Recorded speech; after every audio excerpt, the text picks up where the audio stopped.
안녕하세요. 김동섭입니다. 11월 28일 아침 시작하도록 하겠습니다. 오늘 미국 시장은 장중에 상승과 하락을 좀 반복하는 모습이 있었고요. 나스닥과 다우가 혼조세의 모습을 보이는데 막판에 밀리면서 다우 나스닥이 소폭 하락하고 마감했습니다.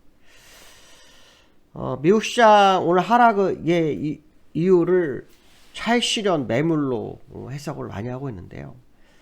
연말이 되면은 미국은 쇼핑 시즌이 옵니다. 이 쇼핑 시즌에 이제 매출이 얼마나 나느냐 이런 거 상당히 중요하게 봅니다. 그래서 소비자들이 지갑을 열고 얼마나 소비를 유지하느냐 뭐 이런 거에 굉장히 관심이 많은데요.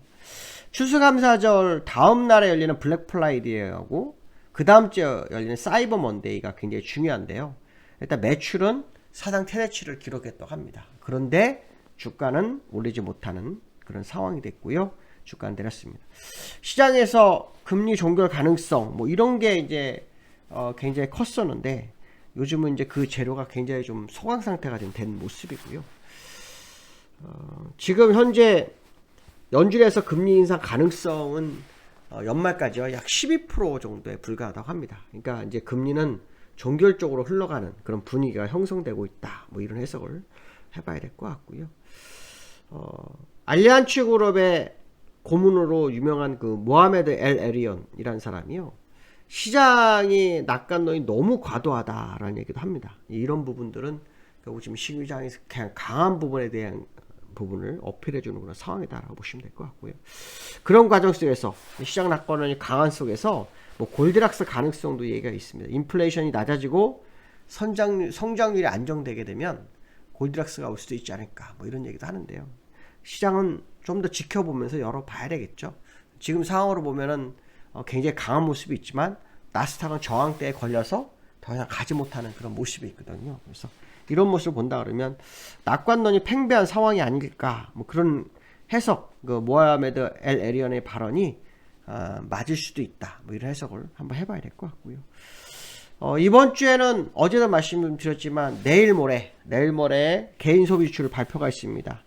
3.5% 정도 예상이 되고 있는데요. 전월에 3.7%였으니까 둔화가 될 확률이 굉장히 높은 것 같습니다.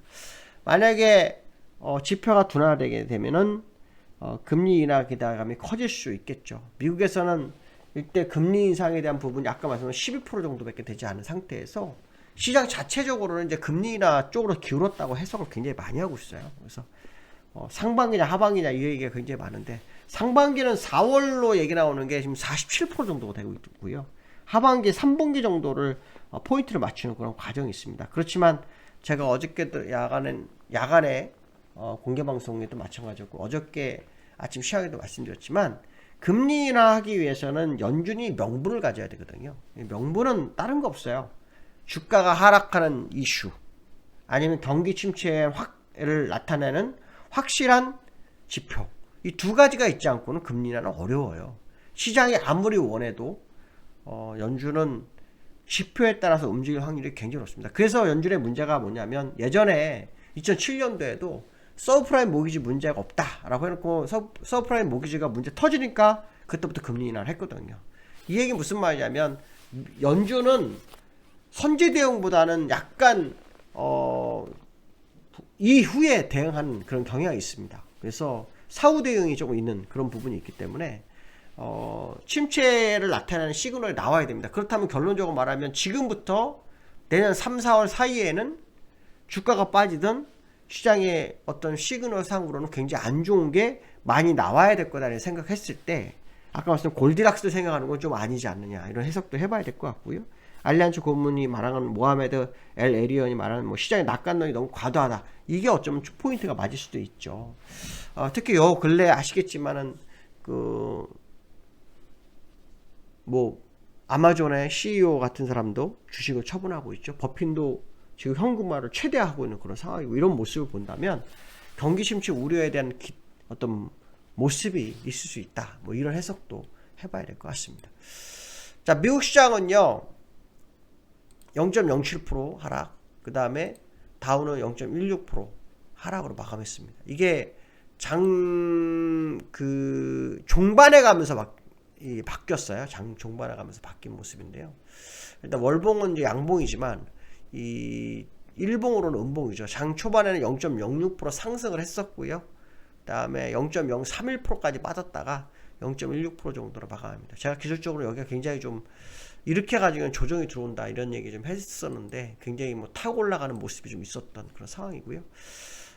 장중에 나스닥 같은 0.38%까지 상승했다가요. 맞고 그냥 밀려서 다시 5일선에 걸쳐서 끝나는 그런 어떤 차트의 모습이 연출되고 있고요.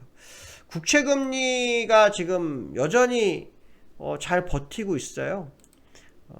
국채금리 오늘 얼마에 끝나면 4.39. 그러니까 요 근처가 어저께 4.47인가 그랬었죠. 그래서 요 근처가 바닥일 수 있다 그 얘기를 했었는데 아까 말씀드렸던 알리안츠 그룹의 고문 모하메드 엘 에리언 같은 경우에는 요번에 주가를 끌어올렸던 국채 같은 부분이 다시 제자리로 돌아가는 상황이 있을 수 있겠다. 뭐 이런 얘기도 좀 나왔었거든요. 그래서 그분도 확인해야 될 것 같고요. 서브텍사스 중진류는 어저께 어떻게 끝났나요? 소폭 하락했네요. 요 근처에서 계속 놀고 있네요. 그렇죠? 요 근처에서 계속 놀고 있습니다. 이 근처가 바닥일 가능성이 굉장히 높다라고 제가 여러 번 말씀드렸는데 벌써 2주 넘게 이 부분에서 하반 경직성 싸움을 만드는 그런 과정이 있는 게 아닌가 뭐 이런 해석을 해볼 수 있을 것 같습니다. 자, 두 번째는 금값이 6개월 만에 최고치가 됐습니다. 사실 전 세계적으로 그 문제가 좀 많이 있죠. 뭐 우크라이나와 러시아의 분쟁, 그렇죠? 그다음에 이스라엘과 하마스의 분쟁, 뭐 이런 부분들이 안전자산을 선호하게 할 수 있는 그런 부분이 있죠. 그런데 그 안전자산에서 가장 대표적인 종목이 금값인데 금값이 지금까지 별로 그렇게 움직이진 않았어요.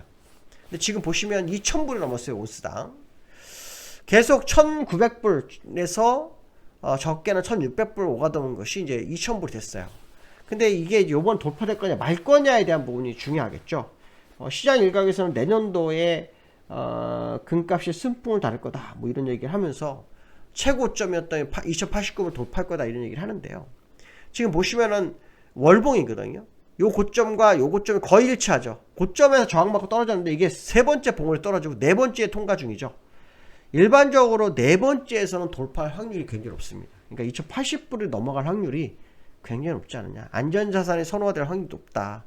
무슨 이유가 될지 모르겠지만 우리는 기술적 분석 상으로만 말씀드리는 거거든요. 그래서 기술적 분석 상으로 본다면은 네 번째에서 고점을 돌파하는 것은 이전 고점을 돌파할 확률이 굉장히 높다라고 해석을 하기 때문에 상당히 의미가 있을 수 있겠고요.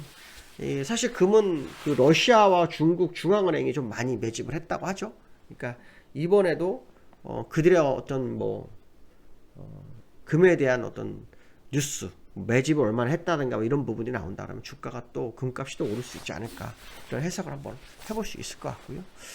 그 다음에 코스피가 2,500 전후 싸움을 지속한다 이렇게 말씀드렸는데 어저께 코스피가요 2,500을 넘었었어요. 어저께 코스피가 어저께 코스피 일봉을 좀 보시면 어저께 2,511포인트까지 갔다가 밀려서 끝났어요. 근데 그 밀린 이유가 아시아 시장이 다 빠졌어요.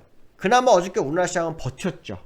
어저께 윗글 만기라 버텼지만 아시아 시장은 다 내렸죠. 그래서 오늘 뭐 국내 시장에 어떤 영향을 미칠지 봐야 되겠죠. 미국이 일단은 하락해서 끝났죠. 뭐 큰 하락은 아니지만 상승세를 조금 가지 못하는 그런 흐름을 보였기 때문에 국내장이 어저께 윗글 만기로 해서 받쳤던 그 모습이 오늘 어떻게 바뀔지 봐야 되겠죠.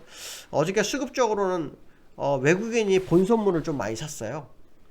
외국인들이 어저께 본선물을 좀 산 상태이기 때문에 외국인들이 오늘 이 본선물을 어떻게 처리하는지 봐야 되겠죠. 다만 현물을 매도했어요. 그래서 외국인들이 그동안 현물을 매수하다가 갑자기 매도로 전환했다라는 거, 이 모습을 한번 확인해 볼 필요성이 있겠다 이렇게 말씀드릴 수 있을 것 같습니다. 오늘 여기까지 하겠습니다. 감사합니다.